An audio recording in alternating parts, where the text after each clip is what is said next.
So while he's bringing it up, I'm Jerome Magnuson. I'm with DLF, and I can't do one job well, I do more. So my responsibilities with DLF, our DLF pick seed is our most current name, is I'm considered a FORAGE specialist. I'm supposed to know more than anybody else on our sales team, but I also work directly with sales too.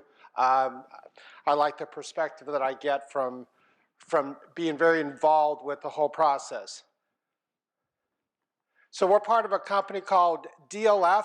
Back in 1906, some Danish seed growers kind of started talking and saying, hey, things are tough. If we don't figure out how to do a better job, we won't survive. So they formed a seed cooperative that has continued to grow as they made wide investments. So here in 2019, world leader in cool season grasses and clovers, doing research, doing production and distribution. Being big doesn't mean much except when it means what can you tap into. So we are a global company. We are working with Endophytes. Pointers there. It's interesting, our home research station is in Denmark. They're working with a project called Clear Sky. And that's where they're taking toxic tall fescue, planting around airfields to keep wildlife away to try to make the sky safer. So if they're doing that around their airfields, can you imagine how that same toxic endophyte's working on your farm? But elsewhere we're working, New Zealand, novel endophyte tall fescues are big there. South America is growing pretty quickly for us. And then of course here in North America, it's important. We have 2 research farms that we focus on. This first farm is over in Barry, Kentucky. It's about an hour north of Lexington. This is a great location because this isn't a valley with a river flowing through it. That means in the summertime we get humidity. That means that that's a great place for disease-resistant selection, persistence, and a variety of things. We're doing a lot with, we'll do screening there as well as we're doing selection. One of the things that's an advantage is this is incorporated with a commercial farm. So when we go from plots to plots, we actually can put kind of an in-between. They'll do a commercial crop to try to get back to more uniform stands so you don't have leftover residual from the prior year's trial. So that's been very helpful to be integrated in. We've been there since probably 2006. And then out in Philomath, Oregon, near Corvallis, we have our other research station. Again, lots of plots. These are into the thousands. Here we focus a lot more on finalizing varieties, looking at the challenges that we need to do, since here is the grass seed capital of the world. 2009, I had a chance to change from working focused in the Northwest to then having national responsibilities.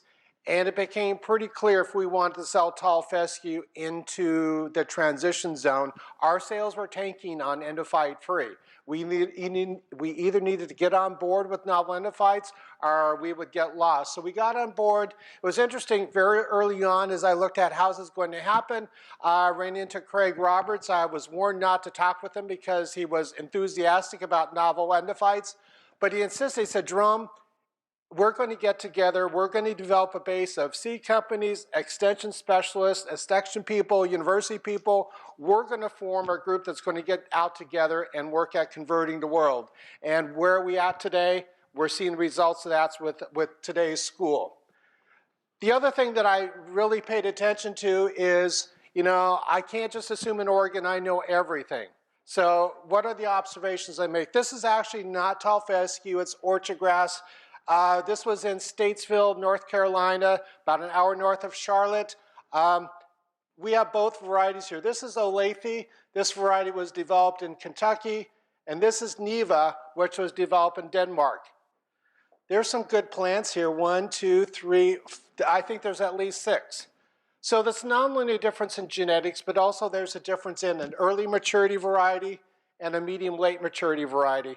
So it makes me think, those are things that we need to look at in every situation. What is the combination of genetics? What's a combination of maturity that we're trying to place into a situation? We used to have this for sale and we started selling it cheap. But the fact is, if you want to buy some, I still might find some. But as Peter said, even though this may be a bargain, it really isn't. So we have two varieties that are two products on the market. Martin 2 is at early medium maturity. It was selected for the transition zone. Genetics from Mozark and Martin at University of Missouri, Cajun, Auburn University, some Kentucky 31 synthetics.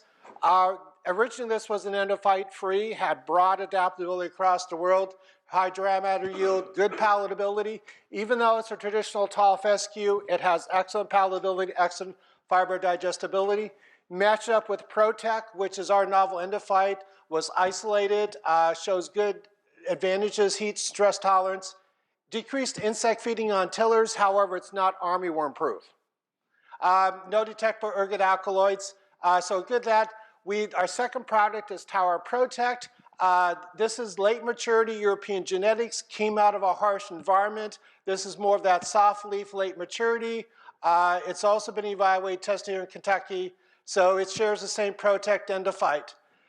Comparing those two, which one's better? I don't really think one's better. They have different fits. Again, differences in maturity, differences in the way that they use.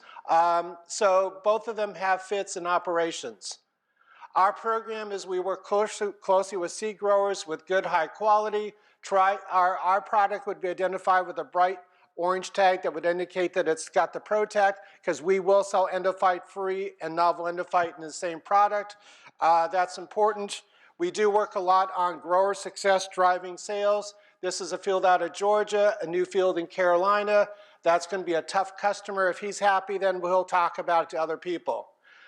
Doing a lot of trialing. Yes, we've been in Kentucky as well as elsewhere. Not only do I work in sales, but I'm actually a grass seed farmer back in Oregon. Seed production, I want to share just a little perspective. This picture was taken 10 days ago. And yeah, the fields aren't quite ready to harvest yet. Just perspective, but yeah, so seed stock production field of Martin 2 Protect. So it's showing we are a little bit earlier than you are here. And this is a picture, and that's not sunset, that's sunrise. You know, Nick talked about how important it is to have high quality seed, big fat plump seed. So typically in Oregon, what we will do is that we will swath it about 40%. We will lay it down, and we want it to dry in our natural drought that we have. So I was out at 3 o'clock in the morning when the dew came on, so I could get as much of it down by 9 o'clock without losing seed chatter. Certified field, that means that that field was inspected by Oregon State University before it was planted. Well, actually it had to be. It's mapped out. We had to document field history. The seed stock was monitored. They actually went out and did a seedling inspection, making certain of what we had is really what it was. It gets observed every year. They fly a helicopter over looking for off types. So this is the work that we do as Oregon seed growers to make certain that we truly are bringing the best product around. We do work with Byron Seeds. They have a distribution network. Started working a little bit with Lewis Seed up in Louisville, and Cisco in Indiana has worked with us on Martin 2 Protect, and then Tower Protect. Byron Seeds has been on board with that from the beginning. And that's it.